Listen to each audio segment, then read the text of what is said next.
Do it again. Samuel, no, be quiet, I'm recording!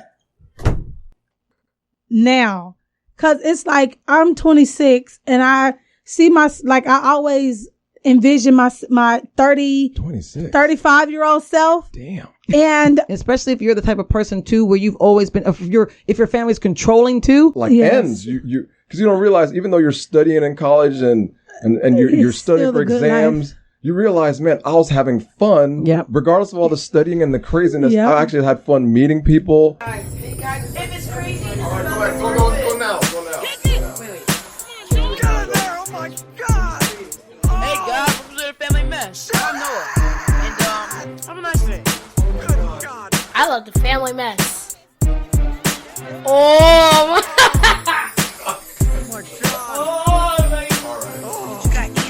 Welcome to another episode of the Family Mess Podcast. I'm your host, Ian, and this is my wife and co-host, Nathalie. The Family Mess, the podcast about life with kids and all things adulting. Let's talk. Nathalie, how are you doing? Ian, I'm fine. Don't start laughing, Archie. We didn't even introduce you yet. You got to stop laughing. So we have a special guest in the studio today. This is guest number 3, I believe. That's right, because we're the family mess, so we got to bring the family in. Yes, this is all now. You notice my family hasn't been here at once so far. We've had like everybody from your family. Don't say nothing. I'm just saying. I ain't saying nothing. It's You an ain't observation. invite your family. I don't have any family. You need to invite your cousin. You need to invite your cousin, the one in the one in Lakeland? Lakeland. Yeah. You know what? I think I'll do that. But I don't know if he wants to reveal all the secrets on the show. But I'll find out if he wants to come in here and talk. Well, you can find a topic he might like. But this is what, 2 days in a row we're recording? Yes. We did something yesterday and we're doing something today. Wow. We finally were able to get the star of the show today in the studio. Yes. She tried not to laugh. She is like my most laughiest relative. I would have to say. In the studio today, Giggles. Arteshia, better known as Teshia, in the studio today. Nathalie's niece. Yay! I needed an applause. And this is also the sister of Teshia, who was before. Yes, that's right. Teshira's sister. She has joined us today with her presence in our lovely studio bedroom / whatever the hell this place is. It's not a bedroom, it's an office / studio. But we thought we'd bring her in today just to have a little special episode about life after college, you know? Yeah, life after life, man. Yeah, I mean, life be happening. We thought, she would love to come in and tell her experience, after she just recently graduated, right, Arteshia? Yes. About a year and a half ago. Has it been a full year? Yes. A full year? August, yes. I swear you graduated just a couple months ago. No, I wish. Good grief. A year's gone by so fast? Yeah, that was Teshia who just graduated. Oh, I got them mixed up. My bad. So, Arteshia, how are you? I'm good. Oh, I'm so glad. You were talking like a mile a minute, like 10 minutes ago. Welcome to the show. Just so everybody knows, Arteshia likes to laugh. And when she is uncomfortable, she giggles a lot. Yes. And this is totally out of her realm, but she's doing us a favor. Said she'd be willing to talk. Yeah. So she's on the show. We appreciate you talking to us, Arteshia. Thank you very much for coming on. Your perspective is going to help a lot of people today. I think it's well worthwhile to have you on today. So how are we going to begin this today? Where did we want to go first? Do you want to take it, Arteshia? Arteshia, just tell us a little bit about yourself. Yes. I am a 26-year-old recent college grad, USF of South Florida, University go of Bulls. South Florida. Go yeah, Bulls. Yeah. Bullhorn. That's right. I just recently lost my mother 4 months ago. And in the process of that, I have been trying to cope with that in life itself. I went to USF for my undergrad, got my undergrad in sociology, not what I wanted originally to do. Sociology. But that's where the road took me. And so, here I am now, a year and a half later, working at a bank. Yes. Keep going. Well, sociology took you to the bank. Yes. That it did. To the money house. Is that where I wanted it to take me? No. I started out with the idea of being a occupational therapist. I started my first anatomy class and automatically changed my mind because I let anatomy scare me into a different direction. Keep talking. And then I ended up traveling the road most traveled versus less traveled. which is how I ended up with a sociology degree. What is that? Yeah, what is the road most traveled? That? Most traveled. I want to hear this. Yeah, I've never heard of this road. Let me see. How could I? Did I take this road? I mean, I went, when I say the road most traveled, I say that in the sense where people rarely take the path that scares them or makes them uncomfortable. Gotcha. More times than few, they take the path that, is easy, quickest way out, trying to get to the end goal. The promised land? Yes. Mm-hmm. To say the least. Which you think is the degree. Yes, exactly. The promised land of life. Right. You think getting that degree is going to solve all your problems. That one piece of paper is going to solve the problem. That damn stupid degree. And what happened when you did that? What happened? Did that happen? That's a long ass sign hold on. Now, did that happen? Did that piece of paper solve all of your problems? It did not. It was the start of what? More problems. What? What is happening here? It was the start of more problems. Oh, man. So, okay, so before we go further than that, what do you think you could have done differently? What do you think other kids could learn and glean from your experience? Like, if you could go back, what would you do differently and why? In what sense? Like the whole college thing in general? Your college experience. If you could go back, since you said you took the road most traveled, even though it wasn't the best road for you, what could you have done differently so you would feel more that you got more of what you were looking for out of school? I think I would have put more focus on what I wanted and what I felt like I should do, because first of all, I went to college because... Oh, wait, and you're the first in your family to go to college, right? Yes, first in my family to go to That's a big deal. go to college. In her immediate family, because you have 3 sisters. Yes. And then you had your mom. I remember when you went off to college. And her mom... That was a big deal. Yes. Her mom raised her as a single mom. Yep, I remember. And she was the first of her family to go to college. Like none of your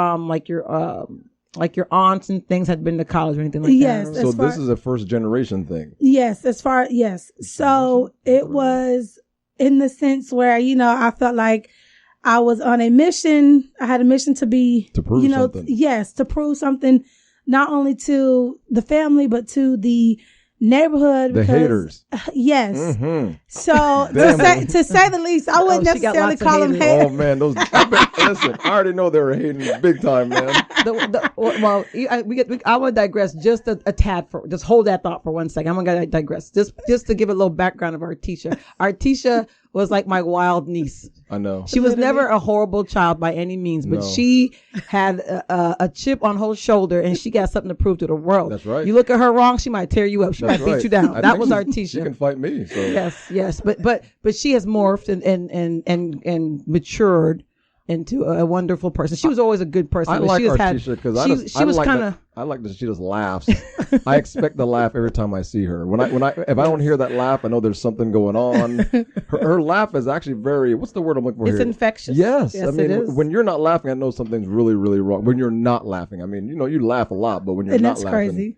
That's like when I see you, I expect to hear that laugh. And if I don't hear it in the first minute of talking, there's something wrong. You know what I'm saying? So that's good. Yes. Keep that feature. Yes. That's So just a little background on Arteshia. So yeah, she, her neighborhood wasn't rough, but she wasn't from a rough neighborhood, but she was a little rough around the edges. Literally. As a person.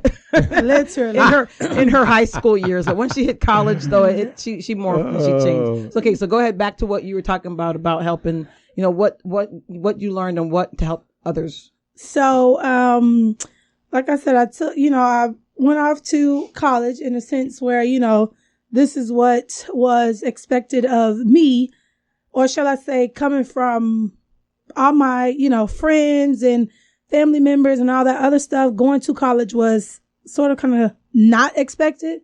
So then me going off to college was, me feeling I had a point to prove. Like, this is, I have to get this piece of paper. The piece of paper was the end goal. You have to get no matter what was on the piece of paper, I had to get the piece of paper. So that was the end goal. So given, that, like I said, I started out as, okay, I'm going to do occupational therapy.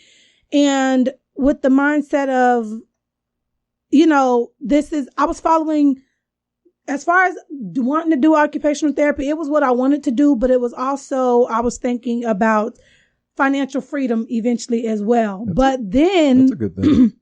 But then I kind of got deterred from the whole financial freedom aspect of it and wanting to do what I wanted to do, to the sense of, well, going this route is going to prolong me. I'm going to be in school even longer, or, letting anatomy, deter me from that path. So I was like, okay, well, if I get this degree, then, they sell you this degree as far as, well, it's very, broad, a very broad degree. So you can, depending on how you sell yourself or whatever it is that you want to do. Yeah. Like you can go and all lies. Yes. And one thing I will say and stress more times than one is do your research, because you go and you sit in the office with, with the advisors, and they paint this picture for you. Lies. And, the picture that they paint for you is just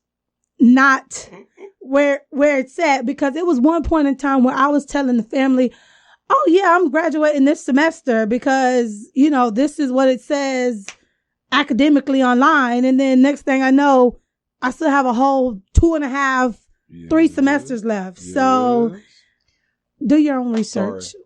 Do your own research. Yes, because when you go talk to the advisor's job, there are some really good advisors out there, but unfortunately a lot of advisors, because I used to work in academia, the ones I knew were pretty good, but a lot of them will just tell you they want you to graduate, and they're told, get these kids to graduate. And when you go in there without knowing what to do, all the advisors aren't always thinking about real world. They're just thinking about school and that little building where you're at in that and their institution. And so they're like, well, you could do sociology, you could do psychology, not telling you, well, and you don't think to ask, well, what kind of jobs can I really get with that degree? And they'll be like, oh, well, it's broad. People will hire you.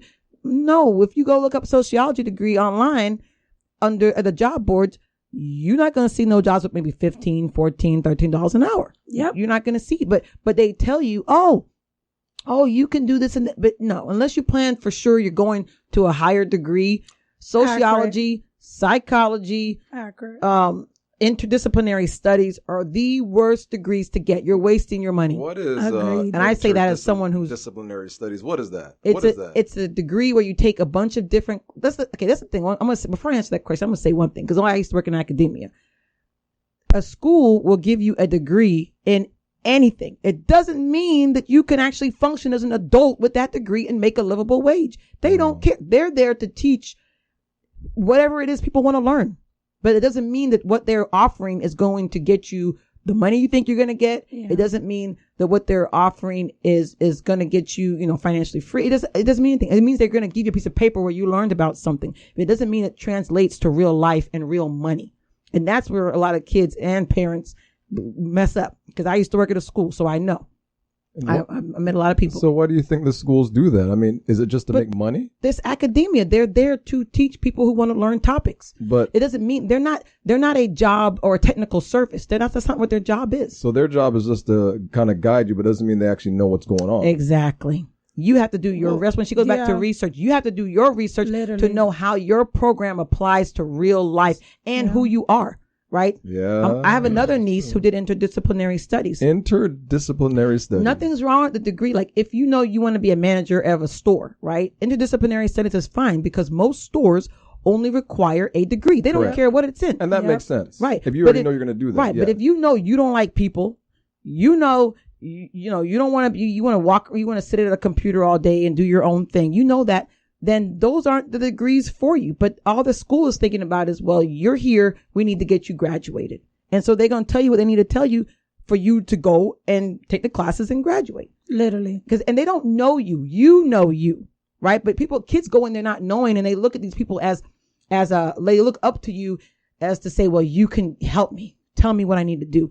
When really they can't. And they tell you, but they're telling you in the limitation of what their role is as an advisor. It sucks that I'd rather somebody just tell me the truth. I guess they can't tell you the truth. They do. If you have a good enough, right. Well, if they don't really know you, the person, and what your goals are, really, they're just going to tell you something. Accurate, because that's how I ended up on the sociology path. I would have never even like Did Natalie tell you thought not of- to take that path?